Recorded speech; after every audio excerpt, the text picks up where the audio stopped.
Hello students. पिछले class में अपन ने पढ़ा था नाभिकों का वर्गीकरण। नाभिकों के वर्गीकरण में तीन अपन ने पढ़ लिए थे। फर्स्ट अपन ने पढ़ा था समस्थानिक नाभिक। समस्थानिक समस्थानिक नाभिक पढ़ा था। सेकंड अपन ने पढ़ा था समबारिक नाभिक। समबारिक नाभिक।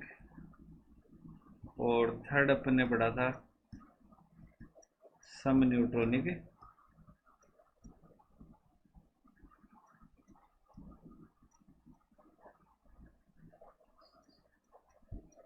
समन्यूट्रॉनिक नाभिक।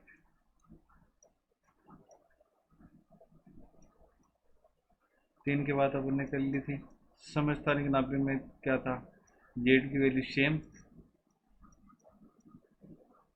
या परमाणु क्रमांक सेम या आवेश संख्या या प्रोटॉन संख्या सेम तथा एक की वैल्यू क्या थी, द्रव्यमान संख्या की वैल्यू क्या थी, अलग अलग, या इसको ये बोले तो डिफरेंट। ये पढ़ा था। समबारिक नाभिक में क्या था? जेड की वैल्यू क्या थी, डिफरेंट। परमाणु क्रमांक की वैल्यू क्या थी, अलग अलग। और द्रव्यमान संख्या का मान क्या था, द्रव्यमान संख्या क्या थी, सेम। सम न्यूट्रॉनिक नाभिक में क्या था? न्यूट्रॉन की वैल्यू क्या थी, सेम तथा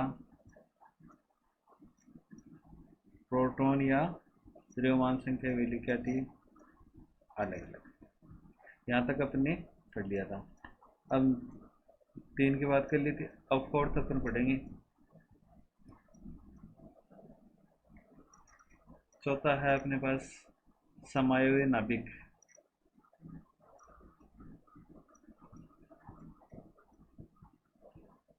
समायोज्य नाभिक या इसको इंग्लिश में बोले तो आइसोमर न्यूक्लियस। आइसोमर न्यूक्लियस बोल देते हैं।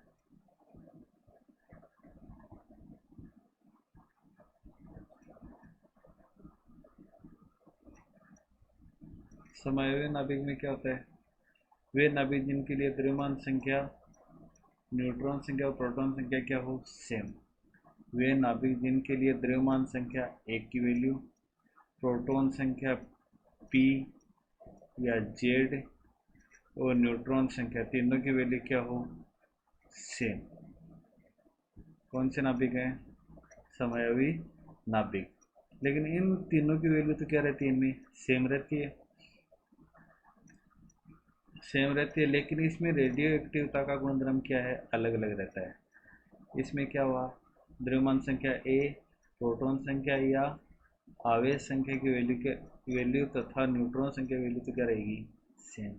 और इसमें रेडियो एक्टिविटी का गुणधर्म क्या है, रेडियो एक्टिविटी का गुणधर्म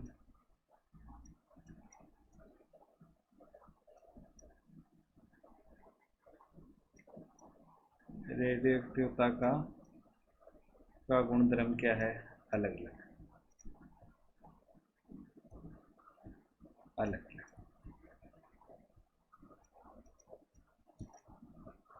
ठीक है।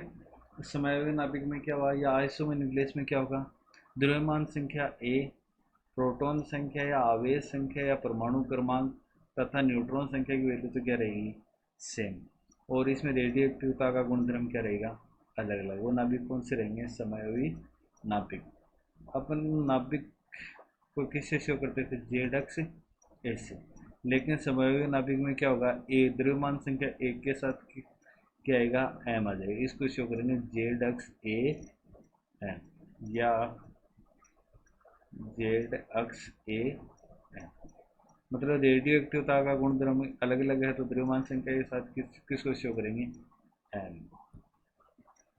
एम को शो करेंगे किसके साथ, द्रव्यमान संख्या, मान संख्या एक के साथ। ठीक है। क्या हुआ, समायोज्य नाभिक में क्या होगा, द्रव्यमान संख्या ए, प्रोटॉन संख्या या आवेश संख्या तथा न्यूट्रॉन संख्या की वैल्यू तो क्या रहेगी, सेम। तथा रेडियो एक्टिवता का गुणधर्म क्या रहेगा, अलग अलग। कौन से नाभिक होंगे, समयावी नाभिक। अपन किसी भी नाभिक को किससे शो करते हैं, जेड अक्ष ए से। इसमें क्या करेंगे, एक के द्रव्यमान संख्या के साथ एक के साथ क्या आ जाएगा, एम को एम से डिनोट कर देंगे। तो इसको किससे शो करेंगे, जेड अक्ष ए एम से, मतलब द्रव्यमान संख्या एक के साथ क्या लिखना है, एम को शो करना है। ठीक है। अब इसमें बात करें एग्जाम्पल की। इस पे एग्जाम्पल देखें तो अपन एग्जाम्पल ले लेते हैं 26 कोबाल्ट 60। तो इसको किससे शो करेंगे, 26 कोबाल्ट 60 एम या 26 कोबाल्ट 60 एम से। मतलब इसमें क्या होता है, रेडियो एक्टिवता का गुणधर्म क्या रहेगा, अलग अलग। तो जेड अक्ष ए, तो अपन द्रव्यमान संख्या एक के साथ किससे क्या लिख दिया, एम।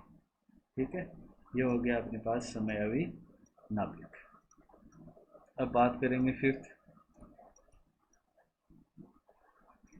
पांचवा है अपने पास प्रतीप नाभिक। प्रतीप नाभिक या मिरर न्यूक्लियस।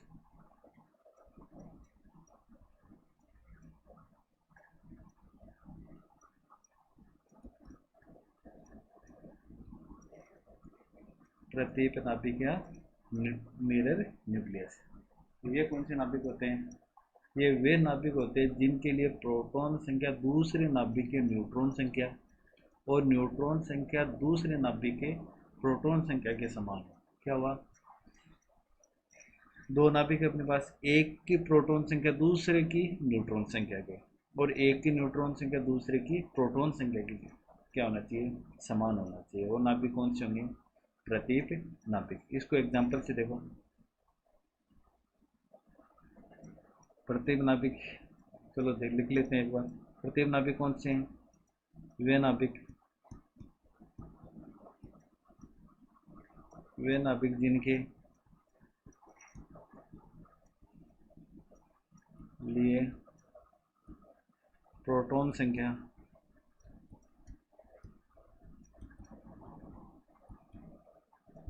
दूसरे नाभिक की न्यूट्रॉन संख्या, दूसरे नाभिक की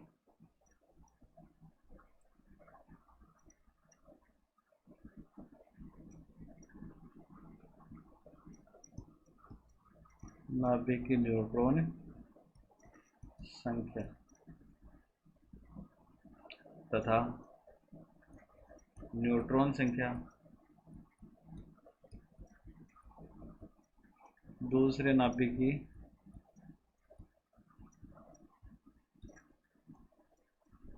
प्रोटॉन संख्या,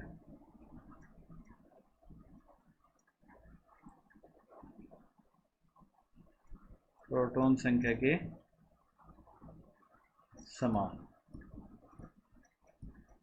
ठीक है, ये कौन सा हुआ, प्रतीप नाभिक। इसमें एग्जाम्पल देखो, एग्जाम्पल से समझ में आएगा इसमें अपने पास क्या होता है।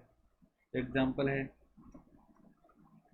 6C13, दो न्यूक्लियस ले लिए, 7N13, दोनों की बात करें। इसमें अपने पास जेड, जेड या इसको क्या बोलते हैं, प्रोटॉन संख्या की वैल्यू क्या है, 6 है।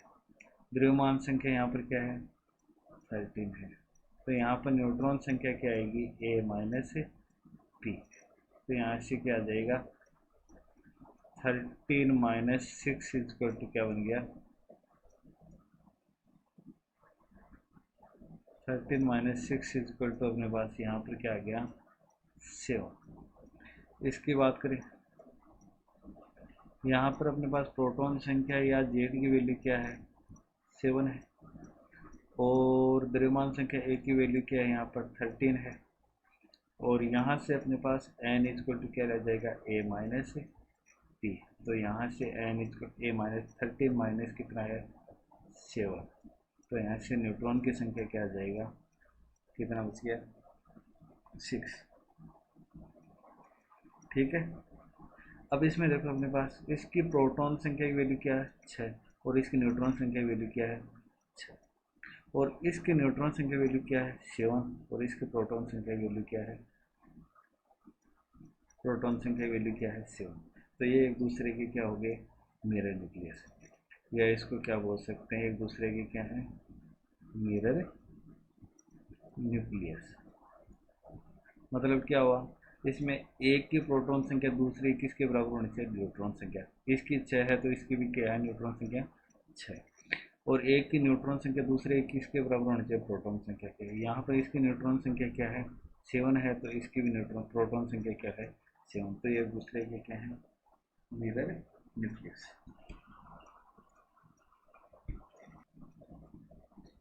अब अपन बात करते हैं एग्जाम्पल सेकंड ले लेते हैं। एग्जाम्पल सेकंड अपन लेते हैं 1H3 और 2He3।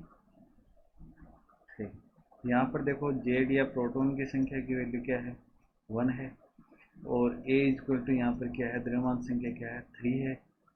और यहाँ पर न्यूट्रॉन संख्या ए इक्वल टू होता है पी प्लस है, एंड यहाँ से न्यूट्रॉन संख्या ए माइनस है, पी आ जाएगा तो N equal to A minus P 3 minus 1 equal to क्या हो गया 2। न्यूट्रॉन संख्या वैल्यू क्या आ गई 2। यहाँ पर जेड या प्रोटॉन संख्या क्या है 2 है, इसमें द्रव्यमान संख्या वैल्यू क्या है 3 है, तो यहाँ से एन इक्वल टू बन जाएगा ए माइनस पी, और यहाँ पर 3 माइनस क्या हो जाएगा 2 इक्वल टू क्या हो गया 1। तो न्यूट्रॉन संख्या एन इक्वल टू क्या ले लिया, क्या आएगा 1 आएगा। अब इसकी प्रोटॉन संख्या इसकी न्यूट्रॉन संख्या के बराबर है 1 है, तो इसकी न्यूट्रॉन संख्या भी क्या है 1 है। इसकी न्यूट्रॉन संख्या 2 है, तो इसकी प्रोटॉन संख्या क्या है 2 है। तो ये एक दूसरे क्या है, मिरर न्यूक्लियस। ये दोनों एक दूसरे के क्या है, मिरर न्यूक्लियस।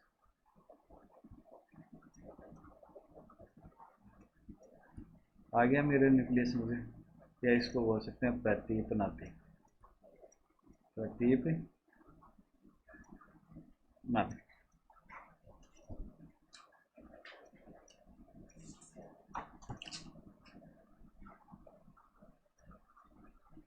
5 अपन ने पढ़ लिए थे। अब है 6 है स्थायी नाभिक,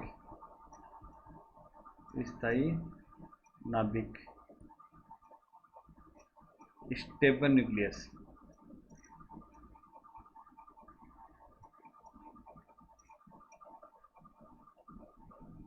स्टेबल न्यूक्लियस। स्थायी नाभिक कौन से होते हैं, स्थायी नाभिक वे नाभिक होते हैं जिनका स्वतः विखंडन नहीं होता।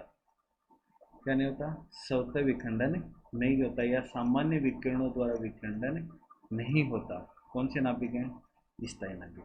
स्थायी नाभिक कौन से होंगे, जिनका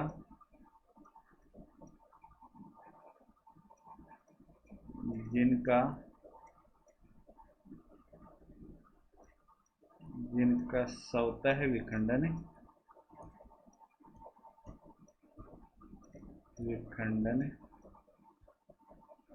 नहीं होता, या अपन इसको बोल सकते हैं सामान्य विकिरणों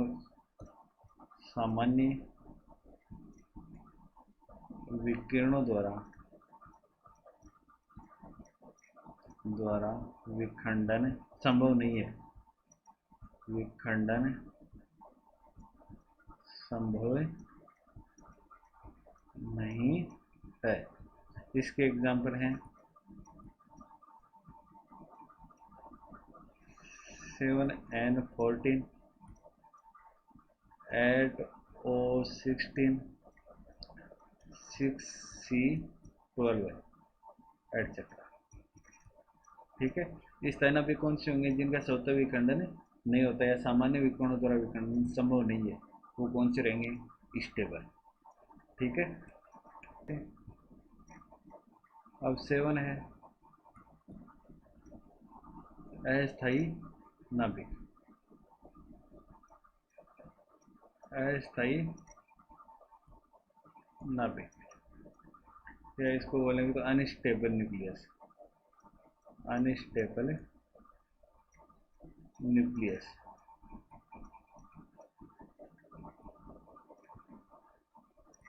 स्थायी नाभिक कौन से हुए? जिनका स्वतः विखंडन नहीं होता या सामान्य विकिरणों द्वारा विखंडन संभव नहीं है। कौन से नाभिक हैं? स्थायी नाभिक। अब अस्थायी नाभिक कौन से होंगे वो देखते हैं। वे नाभिक जिनका स्वतः विखंडन हो जाता है, अर्थात वे नाभिक जिनका सामान्य विकिरणों द्वारा विखंडन संभव हो। कौन से नाभिक हैं? तो अस्थायी नाभिक कौन से? जिनका स्वतः विखंडन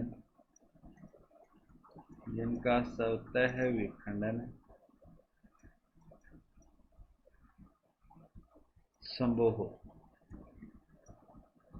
या क्या बोल सकते हैं, जिनका सामान्य विकिरणों द्वारा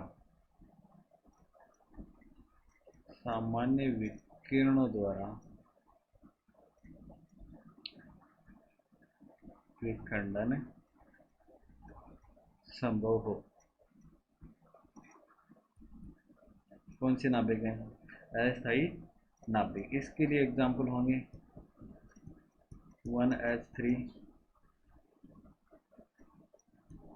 2He3, 6C13 और 7N13। ठीक है। स्थायी नाभिक कौन से? वे नाभिक जिनका स्वतः विखंडन संभव नहीं हो या जिनका सामान्य विकिरणों द्वारा विखंडन संभव नहीं हो। कौन से रहेंगे?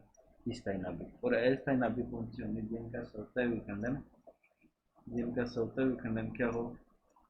संभव हो या सामान्य विकिरणों द्वारा विखंडन संभव हो। कौन से नाभिक है? अस्थायी नाभिक। ठीक है यहाँ तक। अब ये कौन सा टॉपिक हुआ? नाभिकों का वर्गीकरण। ये टॉपिक आपका कंप्लीट है। नेक्स्ट क्लास में अपन करेंगे नया टॉपिक। Thank you.